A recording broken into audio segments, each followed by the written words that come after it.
Professor, a nível de campo, falando a nível de campo, sei que o senhor já falou muito a nível de campo aqui, mas vamos falar um pouquinho mais. Quais são os principais tipos de problema que a semente ela está exposta, ela pode sofrer? Bom, vamos lá. A campo, quais são os principais problemas que a semente enfrenta? Bom, como eu disse anteriormente, o vigor vai fazer com que a semente passe por esses problemas de forma adequada.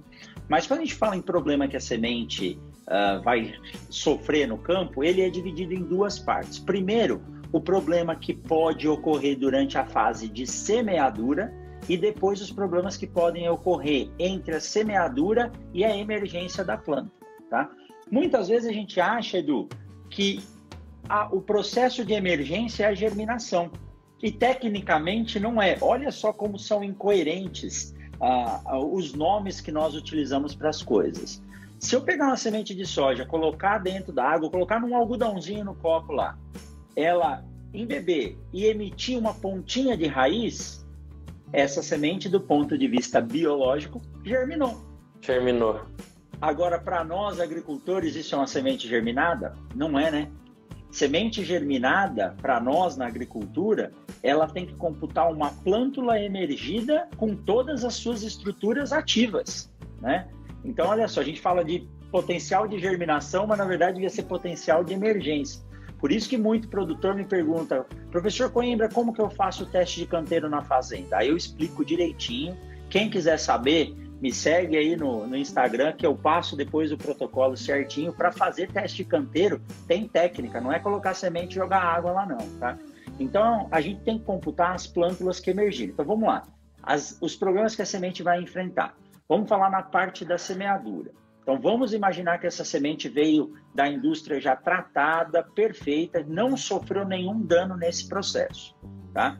O produtor vai lá, coloca ela na semeadora e sai plantando. Dentro da máquina, pode começar o processo de danos que essa semente pode ter. Se for uma máquina muito grande, essa semente vai sair de uma caixa central e vai ter que ser distribuída para todas as linhas de semeadura. Aí já pode ocorrer impacto dentro das estruturas da máquina e o dano mecânico, lembra que eu disse lá no começo, nós vamos falar de dano mecânico, é esse aí. Dano mecânico é pancada na semente.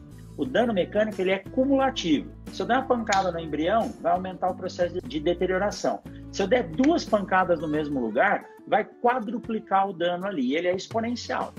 Então, caraca. Beleza. O dano mecânico ele é exponencial. Por isso, quem está assistindo aí, se vê jogar um saco de semente, seja de braquiária, ou de soja, ou de milho no chão, imagina que tem um monte de bebezinho lá dentro. Quando eu dou palestra, eu pego, geralmente a pessoa mais experiente da plateia, e fala, você tem neto? Tenho. Como que é o nome dele? Tal. Quantos anos ele tem? 6 meses. Eu falo, imagina pegar a cabeça do seu netinho, mirar na quina da pia e dar umas 3 pancadas fortes. Assim. Aí fala, porra, mas que é isso? Você é doido? Eu falei, toda vez que você for manusear a sua semente, lembra da cabeça do seu neto. É igual, Edu. É a mesma coisa, né? Então, vamos lá. Então, a semente pode começar a sofrer dano nesse processo.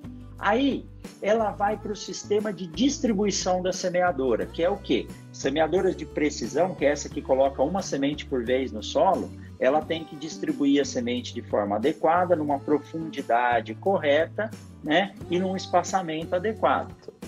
Para isso, ela utiliza-se de discos. Aquelas que utilizam a distribuição por gravidade, ela tem um disco horizontal cheio de células, de furos.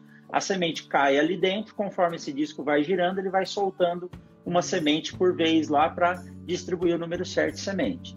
Começa aí. Essa de disco horizontal, ela tem uma estrutura que é um equipamento lá dentro, né? Um acessório que eu acho engraçado, que chama-se de martelete, macaquinho, estribo, que é uma estrutura que limpa aquela célula. Então, se a semente for travada ali dentro, ele vem dar uma pancada em cima da semente. Pancada na semente é dano mecânico. Então, aí, pode ter dano na condução, pode ter dano aí no processo de distribuição da semente.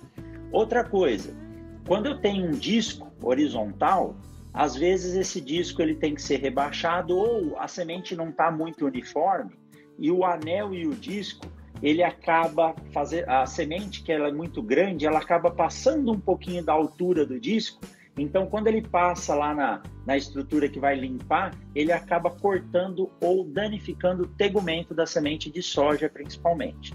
Então, esses são 3 pontos que podem causar dano à semente. Aí vão me perguntar, isso aí o Paulo pode responder melhor, mas eu já antecipo. Ocorre dano no ducto que vai levar a semente até o solo, porque ali ela ricocheteia assim? Não. Qualquer queda abaixo de 40 centímetros não causa dano à semente, tá? Acima de 40 centímetros a gente já tem que começar a se preocupar. E as semeadoras a vácuo, que aí o disco ele é na vertical, né? A semente gruda no disco, conforme ela passa na zona de pressão positiva, solta e ela vai descer. Essa causa menos dano no sistema de distribuição, mas às vezes a condução é tão grande que ali pode causar algum tipo de dano. Mas mesmo assim, dependendo do tipo de singulador que a gente utiliza, ele pode causar algum dano na semente. Hoje a tecnologia melhorou muito e esses singuladores são muito precisos, tá? Então, as semeadoras a vácuo, em geral, causam bem menos dano mecânico na semente do que as de gravidade. Mas bem regulado, né? Seguindo os processos de regulagem e de inspeção, você consegue diminuir bastante isso. Agora vamos lá para a parte do campo. A semente caiu no solo. Caiu no solo, aí começam os problemas que ela vai enfrentar até ela se transformar numa plântula adulta, né? Uma plântula normal. Quando ela começa a embeber, em primeiro lugar, se a semente estiver muito seca, abaixo de 10% de água na semente, e o solo estiver acima da sua capacidade de campo, o que vai ocorrer? A água vai entrar de forma muito rápida na semente, vai danificar a célula e o vigor que está ali dentro vai para o espaço. Por quê? Porque a semente não vai ter como manter dentro da estrutura dela os nutrientes que ela precisa para nutrir essa plântula até começar a fazer fotossíntese. Então, um ponto importante, semente para ser semeada tem que estar com teor de água entre 10% e 14%. Professor, vou molhar a semente quando chega no meu barracão? Não! Você vai deixá-la lá no ambiente aberto para que as trocas de umidade ocorram de forma natural e essa semente ganhe umidade, tá? Depois que ela começa a embeber, aí vem os patógenos, Edu. Fungos, bactérias, cupins, nematóides e assim por diante, tá? Como que a gente controla isso? Técnica de tratamento de sementes. Tratamento de sementes hoje é fundamental para que você potencialize, deixe com que a semente no campo expresse o seu máximo vigor e germinação, tá? Resumidamente é isso. Se for fazer o curso que a gente tem, aí a história é um pouco mais longa, né? Mas ficou claro, né, Edu? São 2 pontos. Ficou Distribuição sim, e depois que essa semente entra no processo de germinação, tá? Maravilha.